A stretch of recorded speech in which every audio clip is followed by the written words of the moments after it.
jo godina këtu. Por të bërë ligje. Dakor, pyetja ime është e drejtë për drejtë. A i ndruani që mund të ketë një reagim nga Brukseli për të ndryshim? Brukseli, unë kam... Apo keni komunikim, keni një dakordsi? Jo, ju e pat reagimin e Andreas Shqiderit, raporterit për Shqipëri, i cili ishte më korrekti.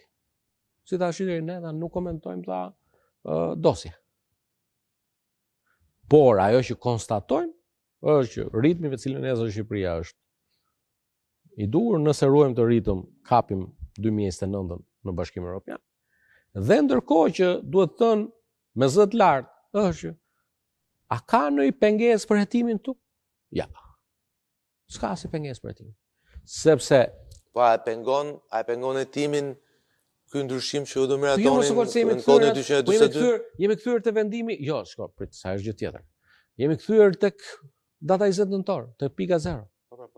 Dhe kjo pjesë është e qartë. Pyetja që u bëj është, kjo dhe që nuk e bëj vetëm unë. 200 a e pengon, 242. Është standard evropian. E përfshin çështjen në fjalë? Është standard evropian. Pra miratohet pas 3 javësh, 4 javësh. S'ka asnjë. Sot unë nuk kam gjetur në Bruksel apo ku do gjetë në gjitha kushtet evropiane një që të më thotë që një gjykat mund të pezulloj një autoritet kushtetues. Nuk e gjej një. Mund të arrestoj, padyshim, brenda atyre rekuzitave që ka çështjet imunitetit. Pra, duhet në rastin e ministrit, të deputetit, duhet dhënë leja nga kuvendi, autorizime nga kuvendi. Edhe në rastin e për shembull antarëve të prokurisë apo të gjyqësorit duhet të jetë KLP-ja dhe KLG-ja bën. Dhe aty ka pezullim. Për në atë rast është shkruar. Merrni kushtetutën. Në rastin e prokurorit apo të gjyqtarit mund të pezullohet thotë. Dhe pezullimin e merr KLP-ja ose KLG-ja. Pse nuk e ka shkruar Sabri Godo me Arben Imamin pezullimin e ministrit? Dini gjë apo Sabriu i shkret u prend paqja aty ku është edhe Arben Imami që është gjallë e harruan të shkruajnë. Sepse ka disa kompetenca të cilat nuk mund të delegohen. Dhe kishte dalë një profesor i madh i mjekësisë ligjore që thoshte që Edi Rama ka harruar që një ministër ka deleguar në kohë zgjedhjesh kompetencas. Padyshim. Por jo të gjitha mund të delegohen në rastin fjalë, për shembull, për ta ditur ata që kanë qenë antarë qeverie, që ti mund të shkosh, zëvendësministrat mund të shkojnë në mbledhje qeverie. Por kjo duhet të garantosh që të paktën më shumë se gjysma e tyre janë ministra. Ndryshe nuk quhet më mbledhje qeveri. Po të japi shembull përsëri banal. Për banalitetin e shembujve që na sill banaqe banale. Megjithatë, me sa kuptova dhe nga reagimi i kryeministrit në fillim të javës, zëvendës kryeministja është e pezulluar, por do të qëndrojnë detyrë? Para është që unë flas ligjërisht, nuk flas në momentin që flasim bashk, unë nuk jam njohur që është botuar në fletore zyrtare vendimi i gjykatës kushtetuese. Ka mbetur në fuqi vendimi paraprak i gjykatës kushtetuese për pezullimin e pezullimit, ndërkohë që në momentin që botohet fletore zyrtare, Zonja Balluku është e pezulluar në detyrën e ministrit për transportet. Për atë për cilën bëhet. Ndërkohë që për infrastrukturën e energjinë, ndërkohë që sa i përket pjesës së zëvendës kryeministrit nuk ka ndonjë pezullim. Pra ajo vazhdon të mbajë zyrën kryeministri, por nuk shkon dot tek vendimi i gjykatës. Vendimi i gjykatës. Megjithatë, temi ka një perceptim cili ty shprehet pak në mënyrë popullore. Që ishte shprehje shumë e fortë që një nga pushtetet i tha dy pushteteve tjera, legislativit dhe ekzekutivit, atë shprehje. Po. Kjo ishte shumë deklarate fort, pasi reflekton më qartë që ka një përplasje të fortë midis pushtetit gjyqësor.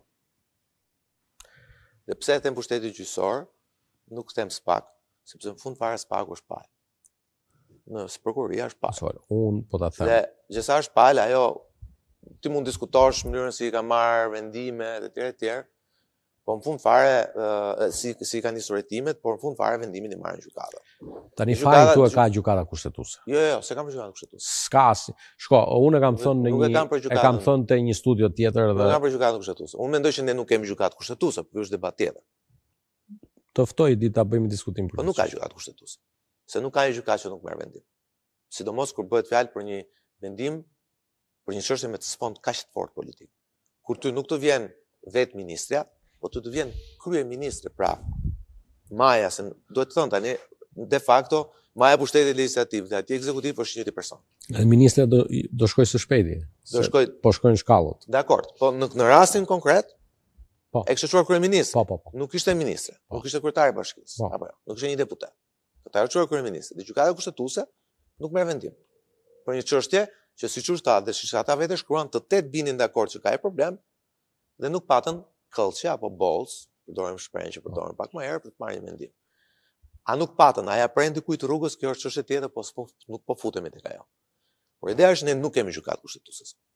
Edhe për fajt kuvendit, sepse nuk ka zgjedhur antarën e nënt. Këtu është përgjegjësia juaj. Megjithatë flasim tek pjesa tjetër e pushtetit gjyqësor, ajo më konkrete që duket që ka një përplasje të fortë.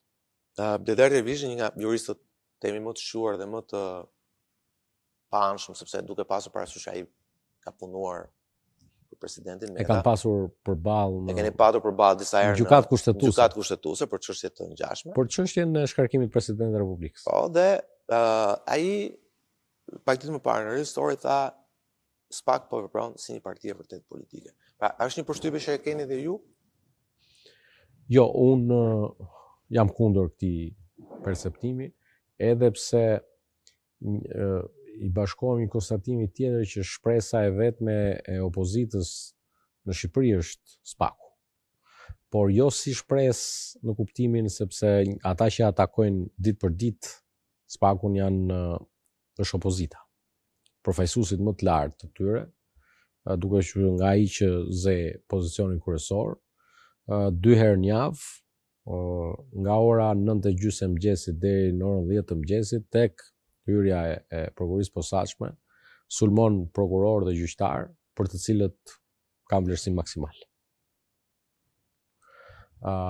Dhe para se të vija sot në këtë bisedë së bashku këtu,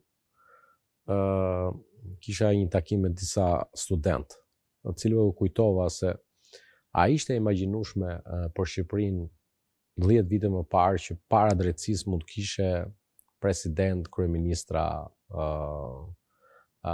zënës kryeministra. Kjo ishte e paimagjinueshme. Kush e mundsoi këtë është mazhoranca socialiste në kuvendin e Shqipërisë.